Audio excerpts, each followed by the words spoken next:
Etsy's official Quick Mart, Sonichu's only official page, 4.5 stars, 381 sales. Buyers are raving. This shop got multiple 5 stars reviews in the past 7 days. Golden Church of Sonichu medallion, $60. Over 20 people have this in their cart. This is not a joke. People are actually buying this. Hey, maybe that's why it's been 95 whole days since Chris last begged for money. Anyway, welcome to the Chris Chan weekly update for the week of March 16th, 2021. My name is GiBi, and we're going to look at Chris's Twitter in this video. We start with a post by Super Lesbian USA.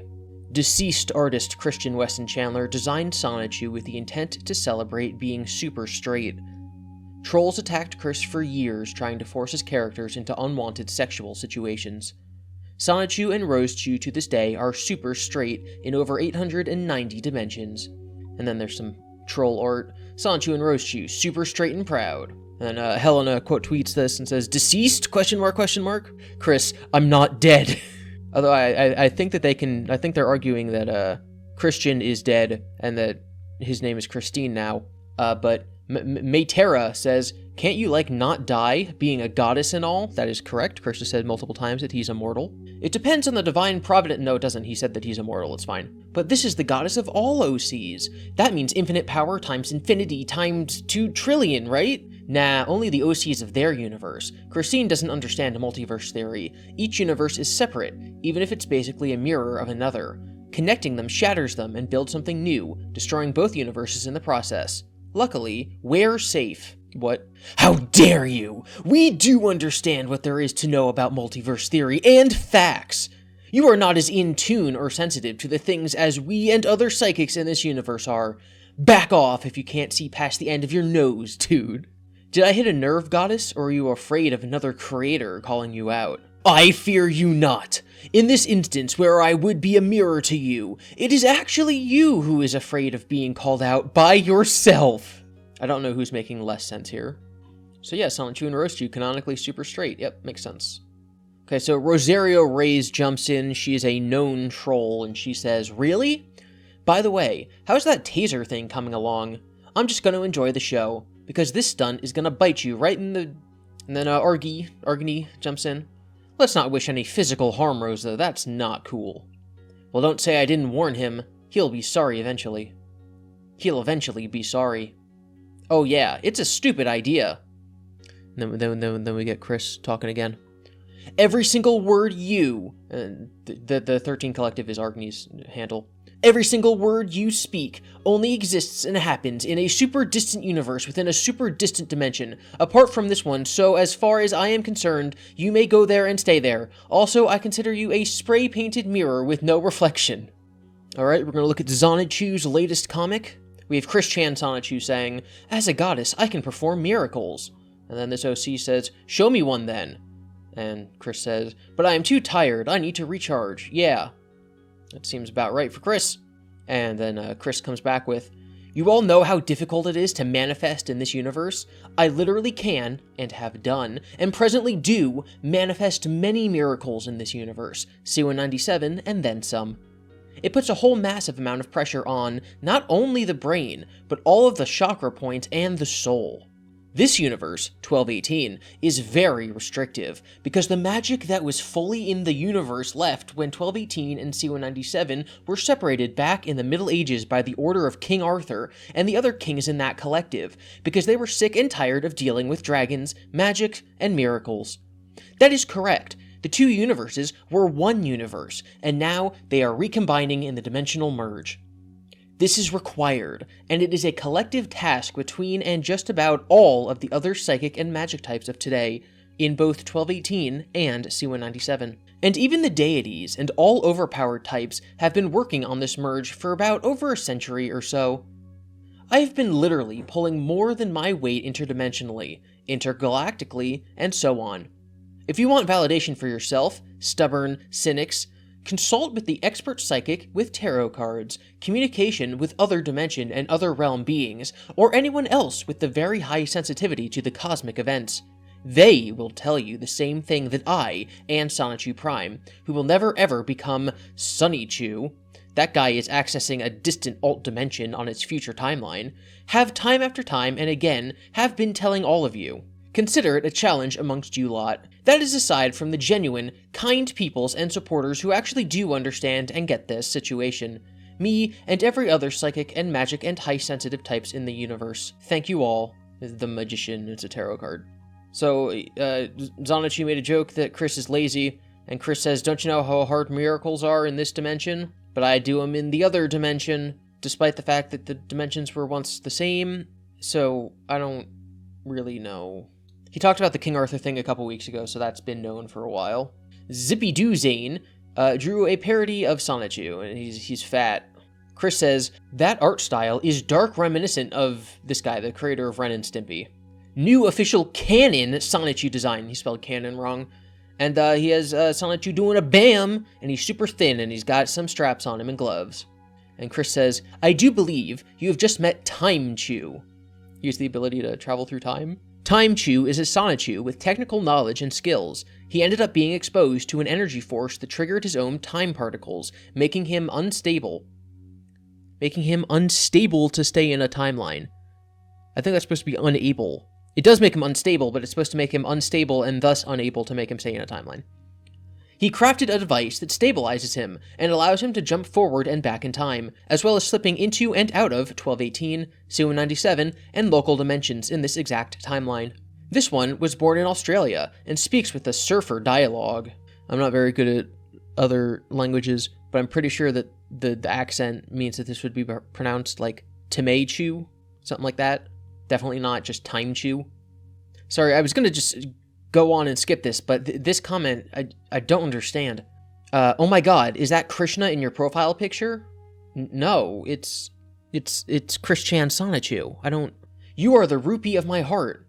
You are worth exactly $0.014 US to me, which is literally a life savings back here in Hindustan. You are a big celebrity in Hindustan, which you may call India. I read that Americans are of British descent.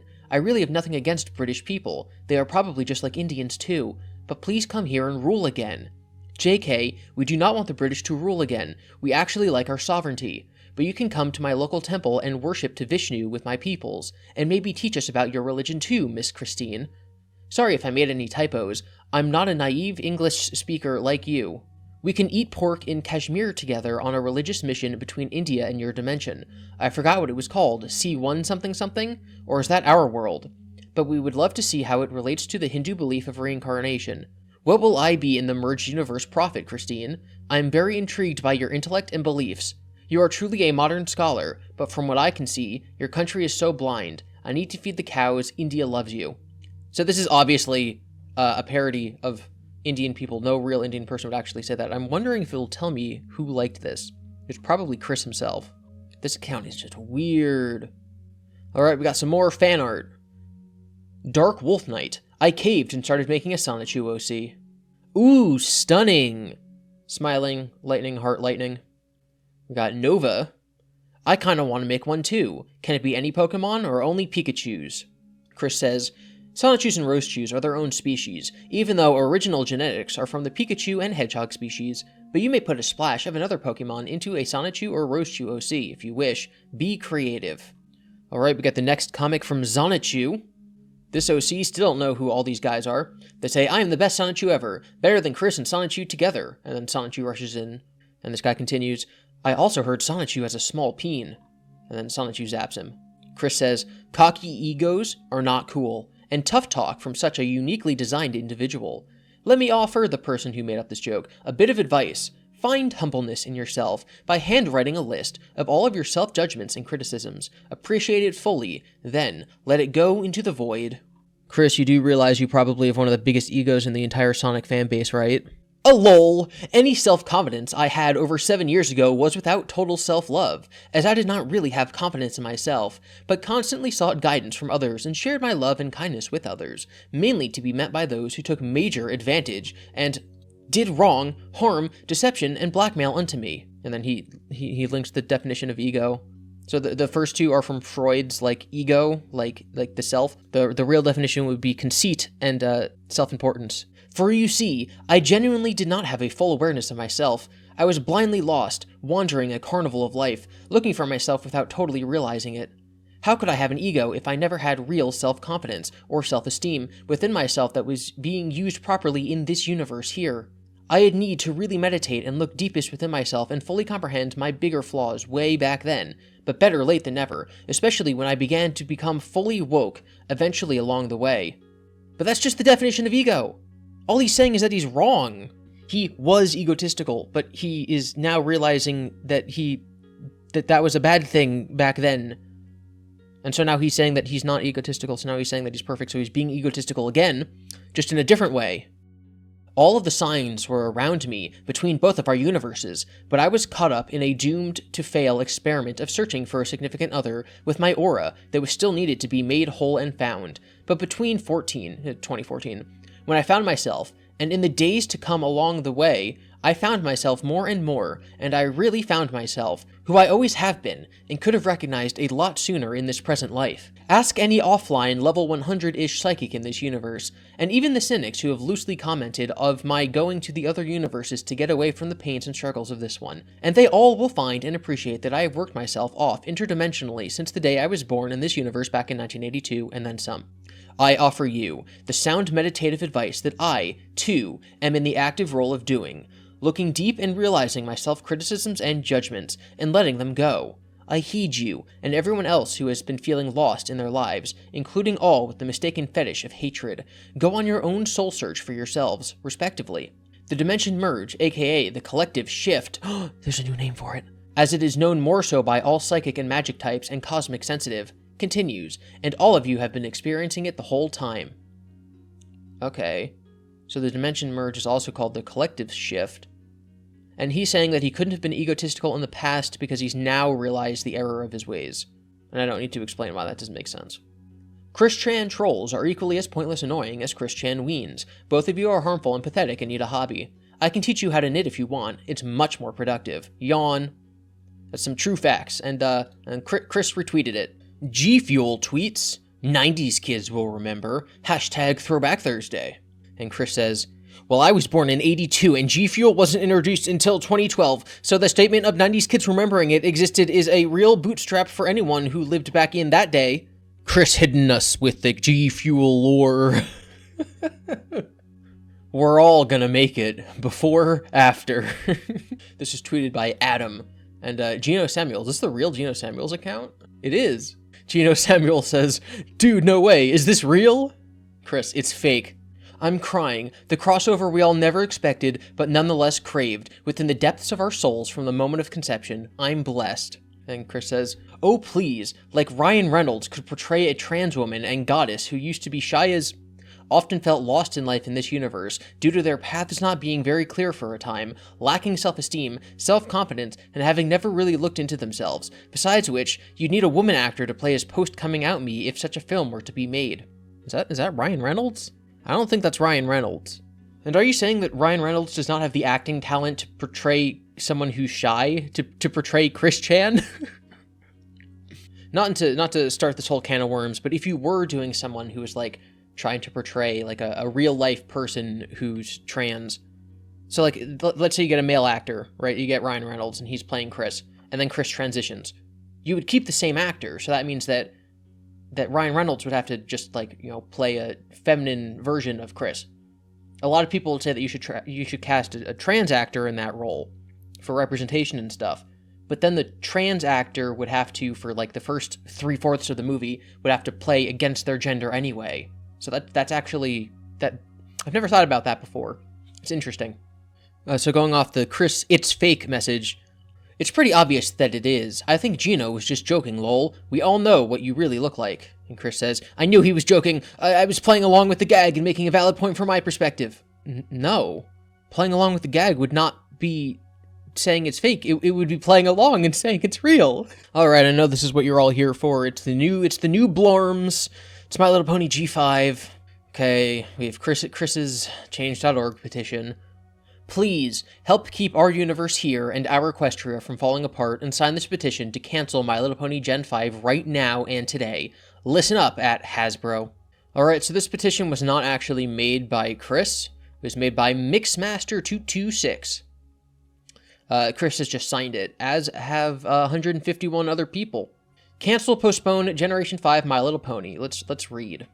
Hasbro and their decision makers have truly lost touch with the My Little Pony fandom. The final season of the Gen 4 My Little Pony series, My Little Pony Friendship is Magic, was terrible in its planning and execution, and its humanized spin-off series, My Little Pony Equestria Girls, was abruptly cancelled without being given anything that feels like a true ending. This travesty warrants action. The petition, Save Gen 4 My Little Pony, already exists to convince Hasbro and their partners to officially reverse some parts of Season 9 of Friendship is Magic and continue Equestria Girls. However, in light of recent developments, a new petition to save the My Little Pony franchise is required. Hasbro is developing a new iteration of My Little Pony Generation 5. It will begin with a feature film to be released on Netflix in fall 2021, followed by a series in 2022. This wouldn't be a problem if it weren't for the fact that G5 is stated take place in the same universe as Friendship is Magic. The final season of Friendship is Magic still has to be revised, and all related content, from comic chapter to game quests, must also be revised accordingly. The same applies to G5. There's also the matter of the implications G5's premise carries. If it does share continuity with Friendship is Magic, then the legacy of Twilight Sparkle and the rest of the main six will be a dystopian society that goes against everything they stood for, and all their accomplishments in the betterment of Equestria will have been undone and amount to next to nothing. Is that really something the fandom wants to see? This is sounding like Star Wars fans now. While G5 may not share continuity with Friendship is Magic, and/or have little to no significant references to the final season thereof, it remains a strong possibility. So perhaps it is prudent to have the series cancelled altogether, or at least have its release postponed until it's certain that won't happen. Better safe than sorry, right?